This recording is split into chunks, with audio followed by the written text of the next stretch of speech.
Anyway. It'll have to be louder. Yes, okay, so we will talk louder and make it sound, maybe you can laugh loud and make Oh, God, that was a great joke. Yeah! That's how you do it. So we have a very large panel here because we've got a lot of people who have got a lot of opinions and ideas about what the future of web series can, might, or should be. And I got people to send me bios and things like that so that we could do this for Fan Expo and let people know who everybody is. And I didn't bring any of that information with me. I've been so busy with my booth. So, starting at the far end, everybody gets to introduce themselves. My name is Regan Latimer. I produced the web series B.J. Fletcher Private Eye, which started in 2008. We've done 3 seasons, which wrapped up last year, and I have a new web series in development. Hi, I'm Courtney Wolfson. I'm the producer of Pretty and Geek and also Tights and Fights, 2 web series that have been on the internet over the last couple of years. Pretty and Geek is a small little tiny one with 8 episodes about a bunch of gamer girls that play Dungeons and Dragons. And Tights and Fights is a massive 2-year epic long story with 183 episodes with 5 superhero characters blogging about their personal problems. It's a lot of fun. My name is Michael Canton, and I actually live in Hamilton. I've been a huge supporter. I've been a huge supporter since last year when I first got introduced to the Toronto web series community, and I started doing a web series kind of interview based on the tech and startups in Hamilton, and now I'm looking to do some other stuff forever, but also to be able to collaborate and create this arm. I guess, okay, to go back, after basically going to the community in Toronto, I started forming my own little grassroots community group meetups in Hamilton. So now I'm hoping to create this arm of reach between the 2 cities. Hi everybody, I'm Thomas Street. I am the creator, writer of many hats for Kidstown, which just launched online yesterday. Thank you. Yeah. We literally brand new. I'm Ash Catherwood. What do I do? Oh my God. Yeah, I create and star in a few different series, Microwave Porn, The Gate. Coming up is Snoof Riders. Also doing a feature film right now, so things are pretty crazy. That's all I have right now. Hi, I'm Steph Wecknade. I'm an associate producer for Smoke Bomb, and we do a lot of digital series for various online networks. And we just launched Backpackers on CW Seed. Up in the space. Yeah. And yeah, that's it. Hi, I'm Matthew Carvery. I created and wrote the web series Asset, which is due to start releasing this January. I also wrote and co-produced on a little series called Clutch. I can't remember who created that. Hi, I'm Jonathan Robbins. I'm the creator of Clutch. Now he remembers.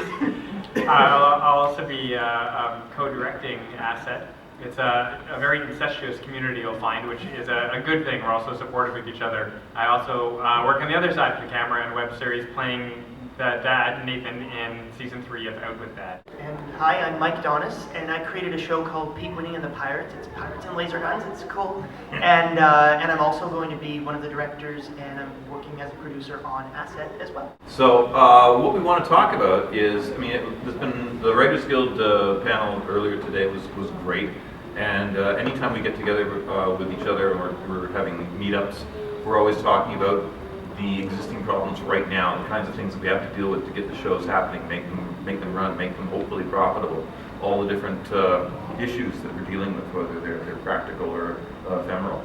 But I thought it would be a really neat idea for us to have a panel discussion about the future of web series.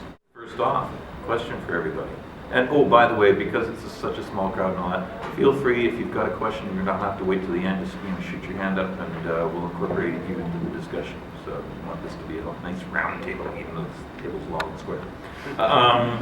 So just as a general question for all of you, a quick broad strokes maybe, where do you think the future web series is going? Or maybe couch it in the sense of where we've been, where we've come from first, and get a sense of how, actually let's do that. where have we come from? If you're going to understand your future, you got to understand your past. So where have we come from? How did we get to where we are now with the changes from the broadcast to what we're currently doing with web series? I've been doing web series since about 2005, maybe a little bit before that, since before YouTube anyway.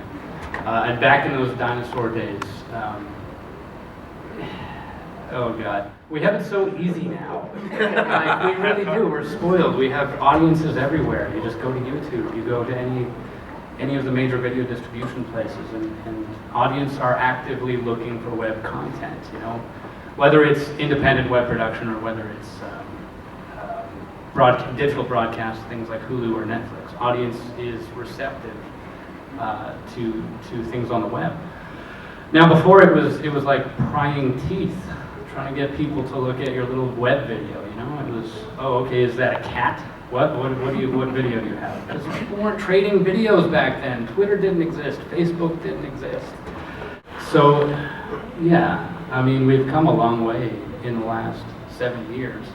I think not only has the distribution technology changed a lot since 2005, but film technology. I mean, we're shooting on DSLRs now, and like we're getting, TV quality footage on cameras that we can afford to own ourselves, and we're seeing that right across the industry. The technology is getting cheaper, so it's easier to have a high production value content without going millions of dollars in debt.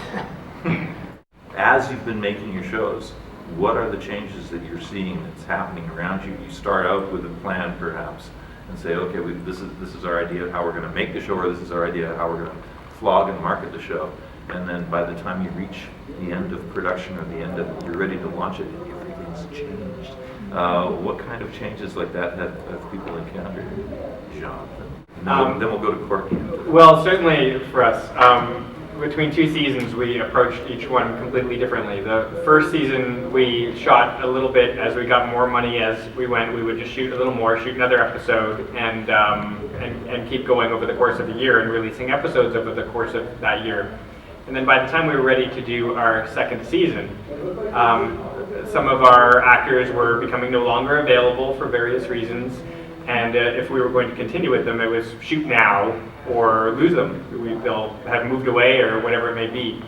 So the second season we treated it like a feature film and figured out everything we were going to need for the whole season, spent a lot more time writing that up front and shot it over a period of 3 weeks, and then spent the year editing and releasing it a little bit as we go. So I think that was kind of what we learned, is that shoot as you go only works if you have a really good, firm, long-term commitment from the people that you cast right off the bat. We didn't really think about that off the bat. We just cast who we liked, didn't ask them what they were going to be doing next year. Well, given that technology and everything is just moving so fast in this day and age, both the web series that I have produced took about 2 years from start to writing the scripts to actually producing and distributing it. And even within that time, in Tights and Fights, for instance, we shot in 3 chunks with several months in between. And the intent was to keep it going regularly throughout, but with our small team, we found that it was quite impossible on our resources to try to both, pre-production plan for the next one while editing the current one, while focusing on distribution from the past episodes and stuff. So we had to definitely change up our scale of production and our timeline, like added about at least 6 to 8 or maybe even 12 whole months onto what we initially planned for it. And things like marketing and distribution, we started out with our Facebook page or Twitter, and we had a lot of plans for Twitter and transmedia stories as well. But even we could only handle so much, basically. But now, if we had the chance to do it again, we definitely would have added Tumblr and taken advantage of Pinterest and had a bigger Facebook campaign and all kinds of things.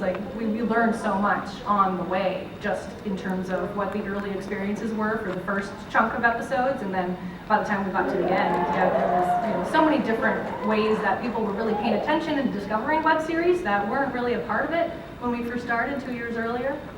So there's definitely aspects of social media marketing that have changed very quickly over the last time span. When we started Fletcher, and I'm sure that Ash might remember this as well, there was an upload limit of 100 megabytes for your episode, which if you're trying, A, if you're trying to do HD, it's impossible, and B, I mean, at that time it was mostly standard definition anyway, but that was quite limiting to how long you were going to make your episode. So we started in 2008, and we finished last year, which is 2012. So over the span of 4 years, and again, going back to what Courtney said, when we started there was no Twitter, there was no Facebook, like the whole social media aspect didn't even play into it. We marketed our show by way of appearing on other websites that already had a following, and even then, we used a website called VO, which I don't even think is around anymore because YouTube is still very much in its infancy. So to go from where we were then to where we ended up with our Twitter account and Facebook page, and there are so many options out there, and especially actually with the update in equipment that like literally anyone can make a series now. And when we started out, it was not that, it was trying to scrounge for equipment, it was how are we going to upload this, can people watch it on their dial-up? So yeah, there's been a lot of changes, and where we are now, I mean, looking down towards the future, I can only imagine where it's going to end up, but I'd say even right now we're in a really great place.